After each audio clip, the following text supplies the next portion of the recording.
Vamos começar com um exercício rápido.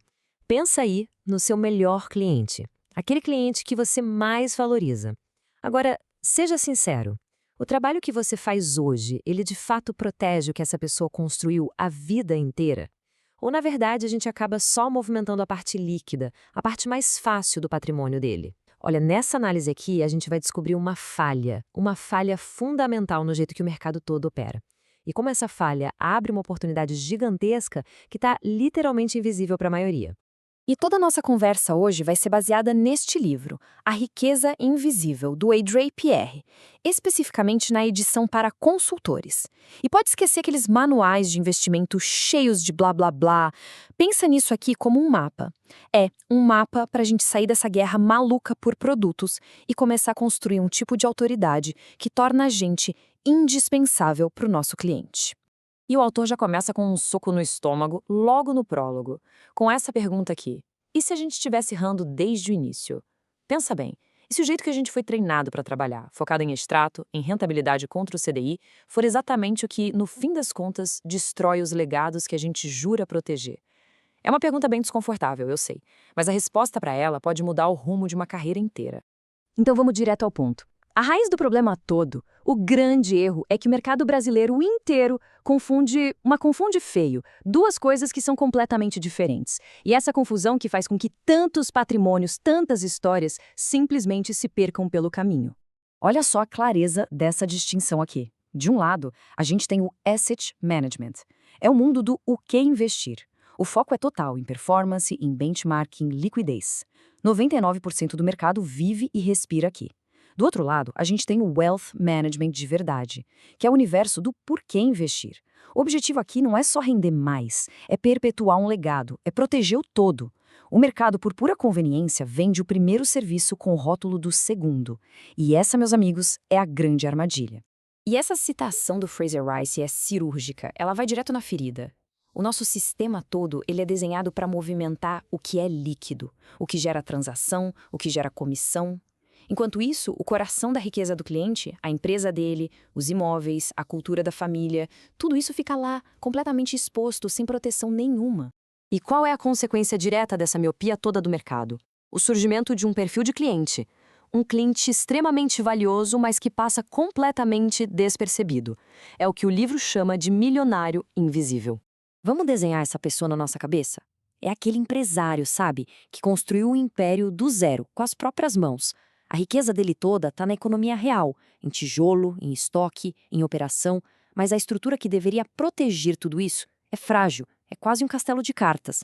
E na hora de tomar as decisões mais importantes, aquelas que vão definir o futuro de tudo, ele está completamente sozinho. Agora, vamos detalhar um pouco mais esse perfil. De onde vem a riqueza dele? Não é de herança, não é do mercado financeiro, veio do negócio próprio. Por causa disso, os ativos dele são o quê? Ilíquidos, complexos. Para a lógica do mercado, que só pensa em quanto dinheiro tem aplicado, ele é visto como um cliente improdutivo.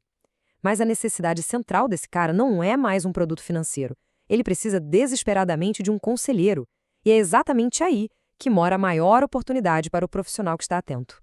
Mas para a gente conseguir servir a esse cliente, para se tornar esse conselheiro de verdade, a gente precisa primeiro entender a anatomia da riqueza dele, entender que patrimônio é muito mais do que um número num extrato bancário. É um organismo vivo, complexo. E essa riqueza se organiza em 3 camadas, e a palavra-chave aqui é interdependentes. A riqueza pessoal, a empresarial e a familiar. O erro fatal que a maioria comete é olhar para uma delas de forma isolada. A verdade é que elas se influenciam o tempo todo. Um problema na família impacta a empresa. Uma crise na empresa afeta o patrimônio pessoal. É um sistema totalmente integrado. A primeira camada é a fundação de tudo, o capital invisível, a reputação que o fundador construiu, a rede de contatos, os valores, o propósito, a saúde física e mental dele. Nada disso aparece na planilha do Excel. Mas se essa base rachar, se o propósito se perder, todo o resto desmorona junto. É a fonte da energia que construiu tudo.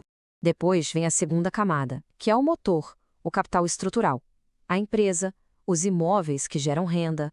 É daqui que vem o dinheiro, óbvio. Mas é também daqui que vêm os maiores riscos, societários, operacionais, de sucessão, principalmente se a governança for fraca.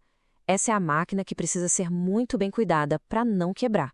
E, finalmente, a gente chega na camada mais poderosa e, ao mesmo tempo, a mais frágil de todas, o capital de legado. É a união da família, a cultura, a preparação dos herdeiros, a criação de uma governança familiar como um conselho. É aqui que o futuro é decidido de verdade. Porque, vamos ser sinceros, patrimônio sem uma cultura familiar forte é só uma herança esperando para virar briga de inventário. Então, se o grande problema é essa visão fragmentada, a solução tem que ser a integração. E isso exige um novo tipo de profissional. Não mais um vendedor de produtos, mas um verdadeiro arquiteto de legados. E olha que brutal a diferença. O modelo antigo do vendedor, ele vende partes, ele reage às crises, e o foco dele está na comissão da transação. Já o arquiteto, ele constrói o todo, o foco dele é o propósito da família.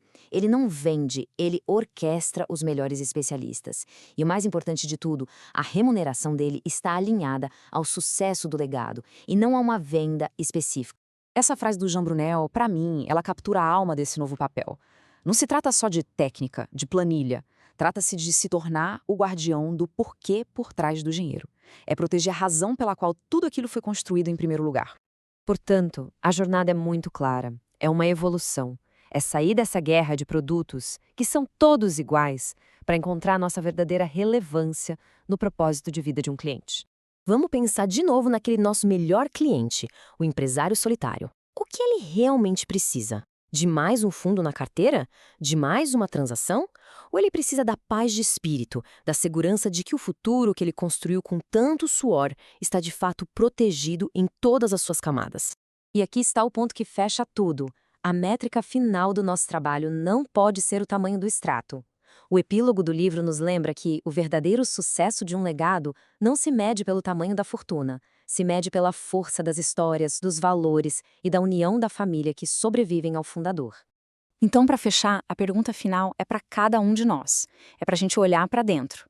Olhando para o jeito que a gente atua hoje, para as nossas prioridades, o profissional que somos hoje seria capaz de arquitetar o legado duradouro que o nosso melhor cliente, aquele milionário invisível, não apenas precisa, mas merece?